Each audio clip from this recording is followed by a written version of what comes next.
Aujourd'hui, on va quitter nos écrans de trading et on va parler d'un sujet hautement fondamental. Vous savez, on est souvent trop concentré à chercher de l'argent. Vous faites les projets, vous travaillez chaque jour comme un forcené. Vous cherchez à magasiner le maximum d'argent, vous cherchez à investir. Et on ne comprend pas souvent des éléments qui ont un impact énorme, capital même sur notre recherche d'argent. On va parler aujourd'hui de macroéconomie. Vous allez comprendre à quel point ça peut avoir un impact sur tout ce que vous faites. Vous pouvez travailler pendant 10 ans, pendant 20 ans. Si du jour au lendemain, il y a une hyperinflation sur votre monnaie, par exemple, toutes vos économies que vous avez emmagasinées pendant 20 ans, pendant 30 ans, peuvent du jour au lendemain ne valoir plus rien du tout. Votre argent, si c'est peut-être 100 millions, ça peut être divisé par 4. Ce que vous pouvez acheter avec 10 000 francs, vous avez besoin maintenant de 40, 50, 100 000 francs pour acheter la même chose. Donc, c'est très important de comprendre la macroéconomie. Ça vous permet tout simplement de mieux vous orienter lorsque vous faites du business et ça vous permet également de comprendre des éléments qui sont bien plus importants que la petite recherche de son argent personnel. On va parler aujourd'hui, vous l'aurez compris, du franc CFA.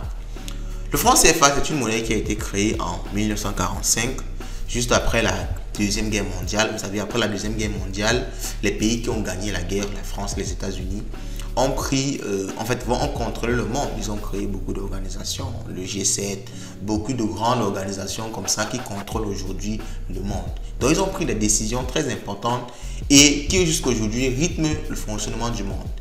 La France, en 1945, crée le franc CFA. Il faut savoir qu'aujourd'hui, le franc CFA veut dire beaucoup de choses. On dit franc de l'Afrique centrale, franc de ceci, franc de cela. Mais la définition originelle de franc CFA, c'est franc des colonies françaises. C'est très important de revenir sur ça. Parce que la définition fondamentale dit déjà tout. Franc des colonies françaises. Alors, vous imaginez bien, la France avait des colonies à cette époque-là. Et les colonies, on n'a pas des colonies pour les rendre riches, pour les aimer, pour prendre des bonnes décisions envers eux. Non, c'est faux. On a des colonies. Les colonies, c'est fait pour être exploité. C'est fait pour être utile aux colons. Donc, les francs, vous l'aurez compris qu'à la base, et jusqu'à présent, on va le dire, le franc CFA, c'est un outil qui permet à la France de contrôler l'économie africaine. Parce qu'il faut savoir que le franc CFA est créé en France. Ok, est créé en France, est créé par la France et jusqu'aujourd'hui il est produit par la France. Donc c'est en France qu'on fabrique les billets de 10 000 que vous avez ici dans vos pays là, que ce soit en Afrique centrale, en Afrique de l'Ouest et dans toutes les zones qui utilisent encore le franc CFA. Alors jusqu'à là, je me pose déjà une question. Si la France fabrique plus de francs CFA qu'elle nous dit qu'elle fabrique, qu'est-ce qui peut se passer dans nos économies? Vous imaginez un peu? Alors, c'est-à-dire la France dit à la Banque centrale de l'Afrique qu'on a fabriqué 10 milliards de francs. Pourtant, ils ont fabriqué 11 milliards. Et bien avec les 1 milliard là, faire la belle vie ou bien élever l'inflation dans nos pays. Vous pensez vraiment qu'on peut avoir un contrôle dessus? Alors, je suis sûr qu'il y a beaucoup de personnes qui vont sortir me dire que non, mais imagine-toi à ce niveau, il y a des procédures, il y a des audits, c'est très sérieux. Mais je tiens à vous rappeler qu'un scandale n'est scandale que lorsqu'il est découvert. Faites très attention. Si demain il y a un scandale sur le fait qu'on faisait effectivement ça, c'est là que ça va devenir une réalité. Tant qu'il n'est pas découvert, il n'est pas un scandale. Et on a déjà vu des scandales même plus grotesques que ça. Ok, on a connu Bernard Adolphe Madame Adolphe qui a fait un des plus grands montages orduriers financiers dans le monde pendant plus de 40 ans sans que personne ne s'en rende compte. Donc il faut savoir que la réalité est souvent plus violente même que la fiction. Ne vous dites jamais que non, c'est pas possible, c'est très surveillé et tout. Non, il y a beaucoup de dérives qui peuvent arriver. Surtout quand ce n'est pas vous-même qui contrôlez, qui fabriquez votre monnaie. C'est vraiment problématique. Alors, on va quitter de ça et on va aller sur un autre aspect qui m'a vraiment choqué et je l'ai découvert récemment. Est-ce que vous savez que vous ne pouvez pas partir avec vos 100 000 francs du Cameroun et utiliser ces 100 000 francs là en Côte d'Ivoire par exemple? Pourtant, vous avez toujours ce qu'on appelle le franc CFA, le ZAF. Bon, chez eux, on appelle ça le ZOF. Ok, c'est la même monnaie. C'est la même monnaie créée par la même France, fabriquée toujours en France, arrimée toujours à l'euro, parce que 650 francs valent 1 euro et 650 francs de l'Afrique de l'Ouest vaut toujours bien sûr 1 euro. Mais vous ne pouvez pas quitter avec vos 100 000 francs ici au Cameroun, à Douala le matin, arriver à Abidjan le soir, utiliser 100 000 francs là, non. il faudrait que vous alliez à la banque centrale de Côte d'Ivoire. Ok, vous remettez vos 100 francs, vos 100 000 francs. On prend vos 100 000 francs, on les convertit en euros. On prend ces euros, on les reconvertit en francs CFA de la Côte d'Ivoire pour que vous puissiez les utiliser, n'est-ce pas, en Côte d'Ivoire.